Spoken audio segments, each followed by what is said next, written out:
when men come to you, like, what is the first thing you do aside from being obviously like you need to quit porn? Like, how do you set the stage or in your program or whatever to actually have men to have some skin in the game where what's the difference between them not just taking that on their own versus like coming to you? Do you know what I mean? Is there something that you offer? Is it accountability? Like, what do you think men need to really get over that hump? Because I think for me, once I got over even just like 15, 20 days, like I just realized that was enough to keep me like motivated. Like once I started to see the benefits, I was like, it's like taking glasses off and you're like, holy Yeah. shit, this is what the world looks like. You know what I mean?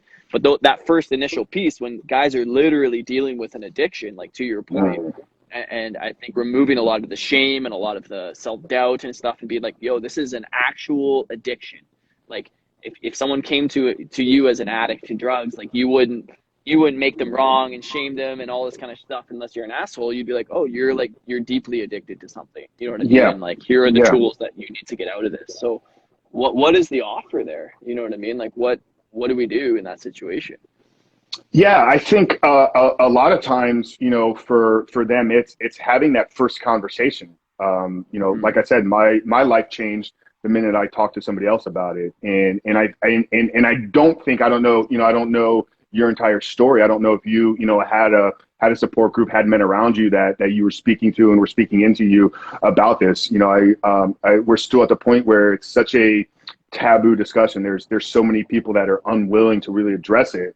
So a lot of times you're bottling up this guilt, you're bottling up this shame. You're just like, am I the only one? Like, I know there's other people, but who's really talking about it? So a lot of the first step is just having somebody that you can be safe in and trust in, and that you can have the conversation, not from a judgmental standpoint. So I think that's a huge part for a lot of guys, is just feeling comfortable in having the conversation. From that point on, I mean, yeah, you can kind of get into, you know, understanding kind of like how putting skin in the game or how investing into yourself ultimately changes your psychology on some things. You know, Dr. Robert Cialdini talks about this in his book, Influence.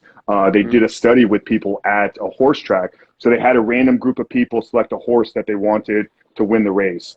Then they had another group, or maybe it was the same group, and they took a small portion of these people, same horse, same race, everything was the same. And a portion of them went and actually bet on the horse. And once they had that small little investment or that small little risk, you know, the skin in the game into that horse, their level of confidence and how well they thought their horse was going to perform went up.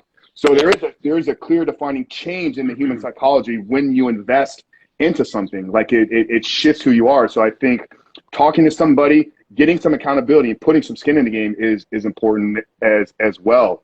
You know, from there, I mean, we can kind of, you know, talk about some of the core foundational pieces of the coaching and the curriculum that I built. But I put together a 16-week curriculum. You know, it's built in, you know, there's neuroscience principles and how the brain actually changes and how you can rewire those neural pathways. It's built around, you know, health and fitness background that I have. So we look at it from a nutritional standpoint, you know, what food does to your brain as well, and how can, you know, certain things we do around our nutrition help us in gaining more willpower, help us in changing, you know, the neurochemistry of our brain.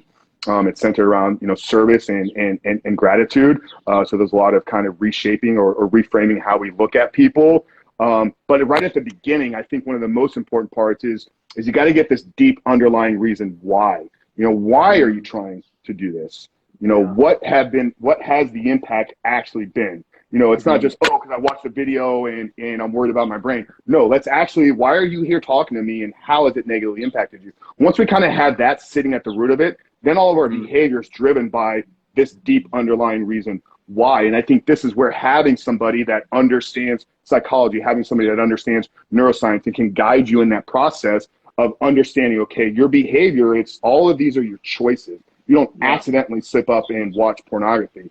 A relapse isn't an accident.